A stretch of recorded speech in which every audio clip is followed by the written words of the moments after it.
The bounty hunters. He places the head of the gestalt onto the shelf. His father had insisted on it. The win is yours, buddy. You started the hunt. You found its lair. You smoked it out. You were the only person in this that couldn't possibly be replaced. The win is yours, and so is the trophy. He adjusts it a little as he looks at the thin axiom-ride outline of a person's head. 3 eyes, the large spot-like eye of an earthany, the wide eye of a snikt, and the more narrow eye of a dren, framed by an almost delicate-looking series of jawbones and a lack of a mouth. It feels weird. I didn't get a single hit off. I didn't even level a gun at you. But everyone on the Chainbreaker agrees. I win, he says before staring at the almost helmet-like remains of the creature that butchered thousands upon thousands of people, stole immense amounts of raw materials, and traumatized an entire world to the point that they refused to build anything away from groundwater. He slumps down a bit and leans back on his tail as he tries to chew at what he's feeling. Tries to put a name to it. Why do I feel so guilty for doing the right thing? Mohi asks as memories of the over-the-top, but still very sincere memorials she had to her hopes and dreams in the house. Yeah, that'd do it. Not all monsters are just monsters. Some might have been something else once. You might have been something else once. You were something else once. But you still took the path of a monster. Even the part of you that protected me, that didn't want to hurt a child, you still destroyed countless families and acted like somehow passing into adulthood made you somehow worthy of death. He stares at the helmet for a little longer and then shakes his head. Well, whatever. Whatever and whoever you once were, you didn't end it well. I don't know what choices you had or what you thought you had, only the ones you took, and they were terrible. I'm glad we stopped you. You needed to be stopped. Something inside loosens and the knot of feeling inside him lets go. He's done what he needed to. He nods to himself before turning towards the doorway to leave, then remembering something and turning back around. He scans the ceiling and then narrows his eyes at what looks like a slight bit of mist in the air. Oh, son of a bitch, they actually did! He says, slithering up to his bed and then slowly raising up and balancing himself on his tail until he reaches the ceiling and starts feeling around where he sees the mist. His fingers crash into something soft and he sighs. God damn it, Dad, really? Fucking really?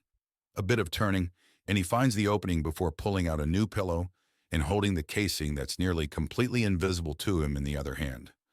The bad part is, I can't fully turn this back on them. They can see this stuff, and I can't. Gonna have to get even somehow, but how?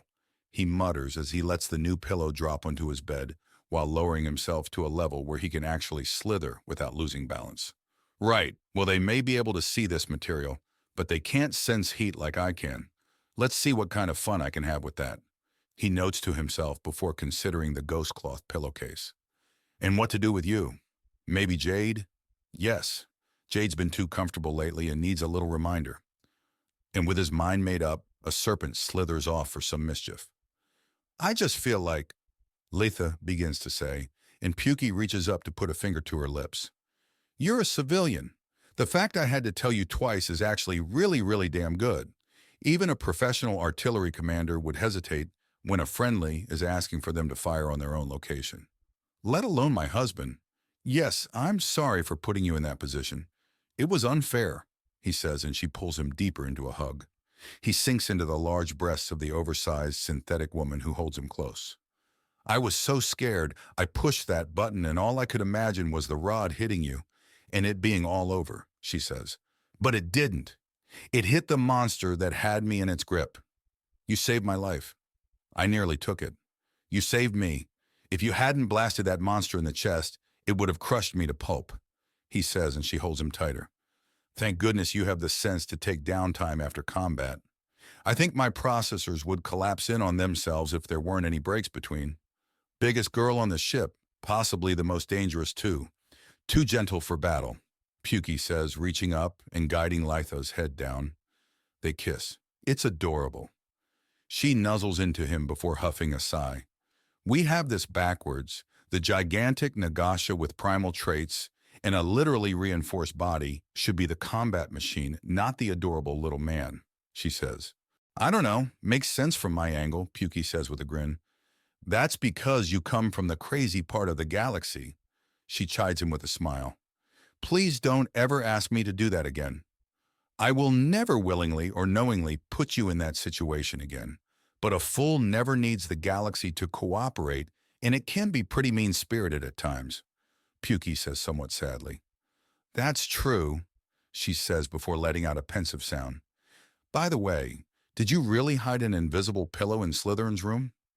Right over his bed, and I had to explain multiple times to the other guys that we're not ever going to pull a joke like that with something hard. But there are numerous hats, pillows, and stuffed toys hidden all over the ship, just to mess with you people.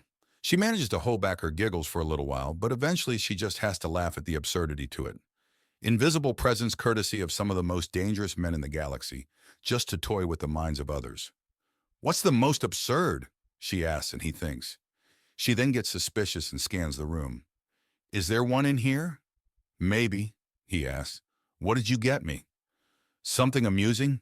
He asks, and she pulls him out of the hug and holds him up by the armpits. His grin is huge and unashamed. What is it? She asks, and he chuckles. She tracks his eyes flickering to her dresser, and she turns to see if she can spot it. Standard, thermal, electromagnetic, ultraviolet, and axiom scanning all come up with nothing. What is it? Something you'd look amazing in, he says, and her eyebrows climb up.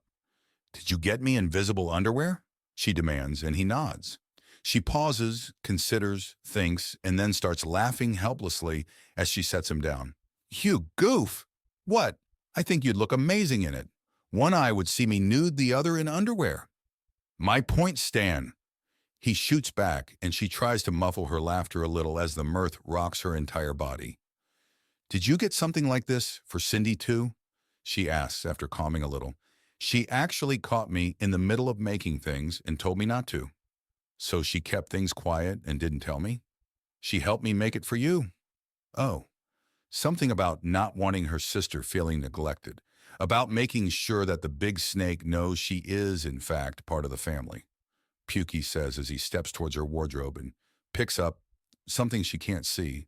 So, want to have some private fun? Slytherin hums happily to himself as he slithers down the ship. Sure, his thermal sensing is very vague compared to his eyes or even his sense of smell. But if he writes big enough, he can write all sorts of fun things. And personally, labeling every human's room was easy and fun. The thermal pass was completely translucent and would cause some parts of the door to retain heat even more than other, without it ever getting to dangerous levels. That was the important part about a proper prank. If it leads to the infirmary, you took it too far. Also, if someone's reduced to screaming, it's been taken too far. There are a lot of rules on where too far is and not where not far enough is, he notes. Still, I wonder how long until Jade finds my little gift. He holds up his brush to the door and it opens as he is just about to touch the door. He locks eyes with Mustard, who raises an eyebrow. Close it so I can tag it. What are you doing? Pranking your ass? Now close the door, he says, and Mustard chuckles as he slips past him and presses the closed door button. Have fun, kiddo, Mustard bids him, and Slytherin holds his brush over the door.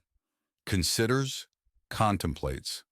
Looks to where Mustard is swaggering away without a care and huffs. Way to ruin it, he calls after the demolitions trooper, who laughs in response. Fun ruined, he quickly heads back to where he got the thermal paste and puts what's left back. Not that he used all that much anyways. He's still feeling very, very restless. Getting grabbed by an insane gestalt twice had him on edge, and despite the woman being so very, very dead that he had the last thing she had that acted like a head on his shelf, he still was restless. He moves through the ship, up the ramps and not the elevators or ladder shafts, and begins wandering, stuck in his head a little and heading to the person he trusted the most to getting him unstuck. He presses the passcode on the doorway, and as it opens he is about to speak, then stops. He then closes the door again. He then ponders what he just saw, and before he can leave, the door opens part way and his father leans out. How much did you see? His shirtless and barefoot father asks him. It's more what I didn't see, Slytherin remarks. Would it help if I told you she was actually wearing something? I didn't see her wearing anything. Ghost cloth. Like that pillow I found. Oh, you found it? Did you like it? Pukey asks. Yes, and I think Jade's going to appreciate the pillowcase more. Slytherin says. Is she going to hurt herself? No, but it may drive her halfway to madness. Well, that's fine, Oesho Pukey says. I don't think ghost cloth clothes are going to be very popular. Depends on what circles you're in, Pukey replies. In fact, I personally... Slytherin cuts him off by grabbing him around the mouth and giving him an even look. I do not want to know. Pukey nods and Slytherin lets him go. How long do you think this is going to last? Depends how long your mom's batteries hold out. Pukey jokes. She doesn't have batteries. She siphons nearby Axiom to power herself. Slytherin deadpans. Well, in that case, we're going to do this Energizer style and keep going and going and going, Pukey says before Slytherin forcibly turns him around, shoves him, and then closes the door. Don't want to hear about it, Slytherin calls to him, and there's some laughter from inside the chamber of parental horror. Oh no, Lytha says as she tries to hold in her giggles. Her armor is fully retracted, and covering up her delicate portions are nothing but the ghost cloth underwear that her husband made for her. He grins up at her, and she knows that with the way his vision works, he's simultaneously seeing her totally naked and in stark white underwear. It's the thing that romance shows never really show you, the interruptions. After our little girl hatches, we're going to have an even harder time finding a moment like this. A moment fresh from being interrupted by a child? I think that'll be even more common as things continue, he says with a joking grin. You know what I mean, she says.